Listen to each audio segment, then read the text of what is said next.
Уян сэтгэл өрхийн эрүүл мэндийн төвөөс сэрэмжлүүлж байна. Ахуйн хүрээнд бага насны хүүхдийг түлэгдэхээс сэргийлээрэй.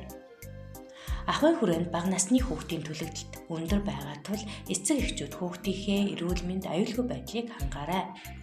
Бага насны хүүхдэд айл халуун тоогоо хэрэглэхээс татгалзаж, ус буцалгагчийг хүүхдийн гар хүрэхгүй газар нүднээс талд байрлуулаарай. Хүүхдээ тэрж байх үедээ халуун пилитик болон зуухан дээр хоол хийхгүй байх, халуун хоол цайдаж уухгүй байх, тогоо болон хувингийн бариулыг хүүхэд хүрэхээргүй тал руу харуулж хэвших хэрэгтэй.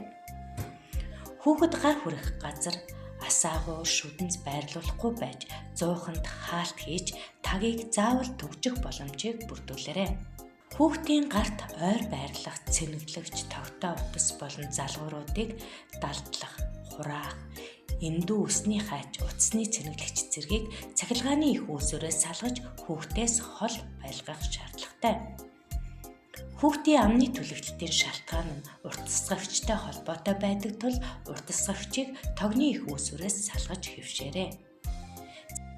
Бүх төрлийн цахилгаан гаралтууд руу хүүхэд хуруу болон бит зүйл шургуулахаас сэргийлж хүнд тавилгаар хааж байрлуулах эсвэл зориулалтын хамгаалагч хийх хэрэгтэй. Хүүхдийг усанд оруулахдаа халуун усны хэмийг шалгаж хэвшээрэй. Мөн угжих болон хоол цай өгөхдөө хөргөж өгч байгаарай. Ахуйн хүрээнд бага насны хүүхдийг түлэгдэхээс сэргийлцгээе.